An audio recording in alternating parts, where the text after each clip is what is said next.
ಎಲ್ಲ ಅದ್ರ ಪ್ರಕಾರ ಅದು ನಡೀತಾ ಇದ್ದಾಗ ನಿಮ್ದೇನೋ ಕಾನೂನು ಪ್ರಕಾರ ಇದನ್ನ ನಾನು ನಮ್ಮ ಗೆಳೆಯರು ಬರೆದಾಗ ಜಡೇಶ್ ಅವರು ಏನು ರಿಪ್ಲೈ ಮಾಡಲಿಲ್ಲ.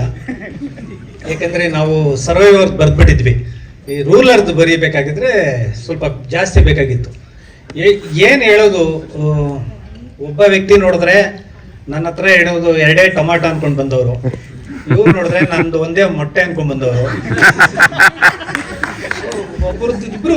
ಒಬ್ರದ್ದು ಆಕ್ಷನ್ ಇನ್ನೊಬ್ರು ಫನ್ನಲ್ಲಿ ಬಂದು ಇಲ್ಲಿ ನೋಡಿದ್ರೆ ಒಂದು ಕತೆ ಬರೆದು ಫಸ್ಟ್ ಅದನ್ನ ಕತೆ ಅಂತ ನಾವು ಕೇಳಿದ್ವಿ. ಬಟ್ ಆಮೇಲೆ ಗೊತ್ತಾಯ್ತು ಇಲ್ಲ, ಇದು ತುಂಬಾ ದೊಡ್ಡ ಮಟ್ಟದ ಕತೆಗೂ ಮೀರಿದ್ದೇನೋ ಇದೆ ಅಂತ.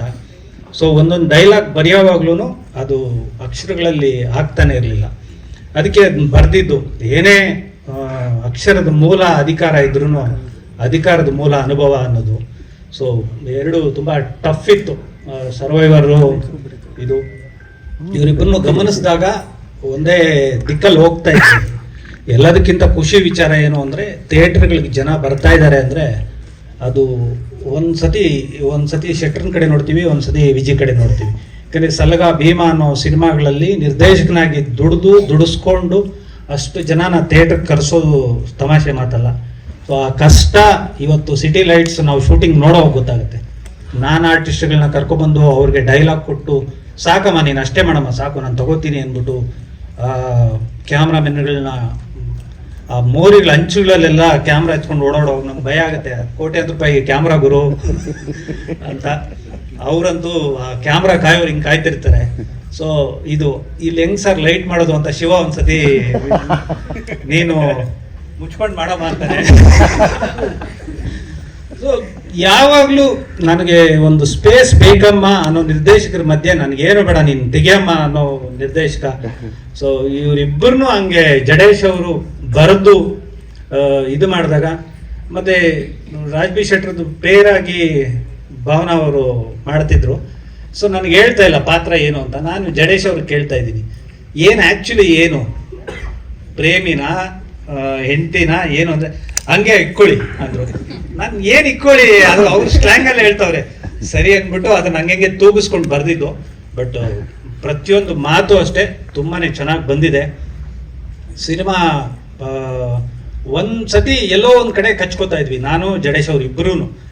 ಇಲ್ಲ ಅಷ್ಟು ಡೈರೆಕ್ಟಾಗಿ ಬೇಡ ಅಂತ ಅವರು, ಇಲ್ಲ ಡೈರೆಕ್ಟಾಗಿ ಹೇಳಲೇಬೇಕಲ್ಲ ಅಂತ ನಾನು, ಇಲ್ಲ ನೀವು ಡೈರೆಕ್ಟಾಗಿ ಹೇಳಂಗೆ ಇಲ್ಲ ಅಂತ. ಸೊ ಈ ಒಂದು ಇನ್ ಬಿಟ್ವೀನಲ್ಲೇ ಇಡೀ ಸಿನಿಮಾ ಬರೆದಿದ್ದು. ಲ್ಯಾಂಡ್ ಲಾರ್ಡ್ ಖಂಡಿತವಾಗ್ಲೂ ಒಂದು ದೊಡ್ಡ ಮಟ್ಟದ ಸುದ್ದಿ ಅಂತೂ ಮಾಡುತ್ತೆ. ಯಾಕೆಂದರೆ ಅಷ್ಟು ಕೆಲಸ ಮಾಡಿದ್ದಾರೆ. ಒಂದು ಲೇಯರಲ್ಲಿ ನಮಗೆ ವಿಜಯ್ ಮತ್ತು ರಾಜ್ಬಿ ಶೆಟ್ಟರ್ ಕಾಣಿಸಿದ್ರೆ, ಅವ್ರು ಕೆಳಗಡೆ ಲೇಯರಲ್ಲಿ ಇವ್ರ ಟೀಮು ಅವ್ರ ಟೀಮು. ಒಂದು ನೇರವಾಗಿ ಹೇಳಬೇಕು ಅಂದರೆ ಸಂವಿಧಾನ ವಿರುದ್ಧ ಸ್ವಾಯತ್ತತೆ ಅಂದರೆ ಪ್ರಜಾಪ್ರಭುತ್ವ ಮತ್ತೆ ರಾಜಪ್ರಭುತ್ವ ಇವೆರಡರ ಮಧ್ಯೆ ನಡೆಯುವಂಥ ಕತೆ ಆ ಕಾಲಘಟ್ಟದಲ್ಲಿ ಚಿತ್ರಿತವಾಗಿರೋದು.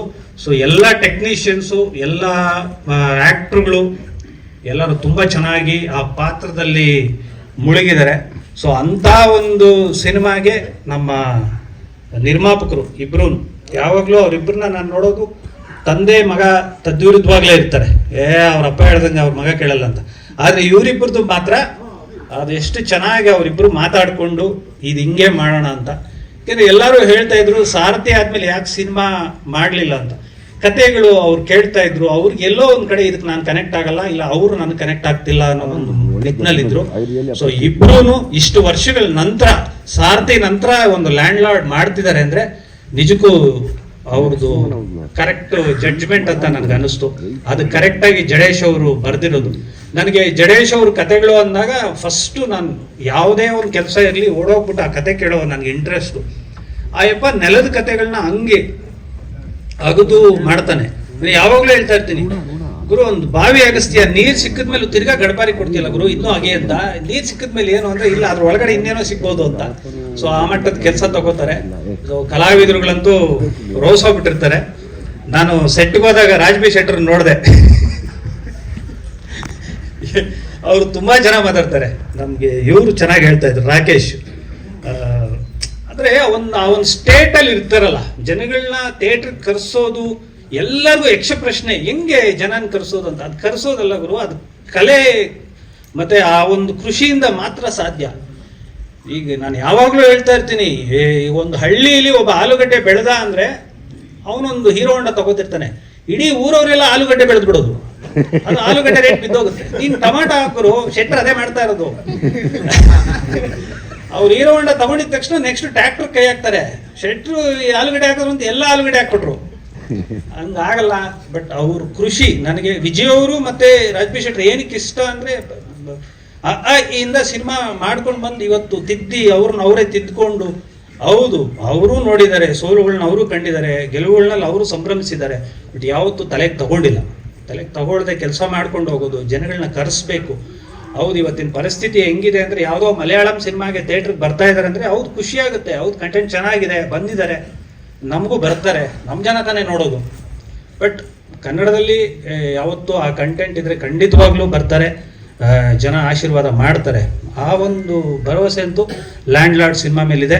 ಅದಕ್ಕೆ ಹಣ ಹೊಡೆದಂಥ ನಮ್ಮ ನಿರ್ಮಾಪಕರು ಹೇಮಂತ್ ಗೌಡ್ರು ಮತ್ತು ನಮ್ಮ ಸತ್ಯಪ್ರಕಾಶ್ ಸರ್, ತುಂಬಾ ಮಿತ್ರ ಅವ್ರು ಹೇಳಿದ್ರು ಅವ್ರ ಕೈ ತುಂಬ ಕಾಸು ಬರುತ್ತೆ ಅಂತ. ಖಂಡಿತವಾಗ್ಲೂ ಅವ್ರು ಬಂದರೆ ಎರಡೂ ಕೈಯಲ್ಲಿ ತಿರ್ಗಾ ಸಿನಿಮಾಗೆ ಹಾಕ್ತಾರೆ. ಸೊ ಆ ಒಂದು ಪ್ರೀತಿ ಅಂತೂ ಇದೆ. ಮತ್ತು ಕಲಾವಿದರು ತುಂಬ ಚೆನ್ನಾಗಿ ನಟಿಸಿದ್ದಾರೆ. ಮತ್ತು ನಮ್ಮ ಸಹ ಬರಹಗಾರರು ತುಂಬ ಚೆನ್ನಾಗಿ ಬರೆದಿದ್ದಾರೆ. ನಮ್ಮ ಅಭಿ ತುಂಬ ಚೆನ್ನಾಗಿ ನಟಿಸಿದ್ದಾನೆ. ಮತ್ತು ನಾವು ಡೈಲಾಗ್ ರೈಟರ್ಗಳು ಯಾವುದೇ ಒಂದು ಮಾತನ್ನು ತುಂಬ ಇನ್ಸ್ಪೈರ್ ಆಗಿ ತಗೋತೀವಿ. ಫಾರ್ ಎಕ್ಸಾಂಪಲ್ ರಾಕೇಶ್ ಅವರು ಒಂದು ಮಾತು ಹೇಳಿದ್ರು, ಒಂದು ರೀಲ್ ಆಗಿತ್ತು, ಅದು ಕನ್ನಡನ ಬೆಳೆಸ್ಬೇಕು ಅಂತ. ಅವ್ರು ಎಷ್ಟು ಚೆನ್ನಾಗಿ ವಿಡಂಬನಾತ್ಮಕವಾಗಿ ಹೇಳಿದ್ರು, ಗುರು ನೀವು ಯಾರು ಬೆಳೆಸ್ಬೇಡ ಗುರು, ಅದು ಅಲ್ಲಿದೆ, ನೀನು ಅದ್ರ ಹೆಸರು ಹಾಕೊಂಡು ನೀನ್ ಯಾಕೆ ಬೆಳಿತೀಯ ಅಂತ. ಅದು ಎಷ್ಟು ವೈರಲ್ ಆಗಿತ್ತು ಅಂದ್ರೆ, ಸೊ ನಾವು ರೈಟರ್ಗಳು ಯಾರು ಏನೇ ಮಾತಾಡಿದ್ರು ಅದರಲ್ಲಿ ಒಂದು ಇನ್ಸ್ಪೈರ್ ಆಗ್ತೀವಿ. ತುಂಬ ಚೆನ್ನಾಗಿ ಮಾತಾಡಿದ್ದಾರೆ, ಅದು ಯಾರೇ ಮಾತಾಡಿರ್ಬೋದು, ಆ ಮಾತನ್ನ ಗ್ರಹಿಸ್ತೀವಿ. ಸೊ ಆ ಒಂದು ನಿಟ್ಟಿನಲ್ಲಿ ಕೆಲಸ ಮಾಡ್ತಾ ಇದ್ದೀವಿ.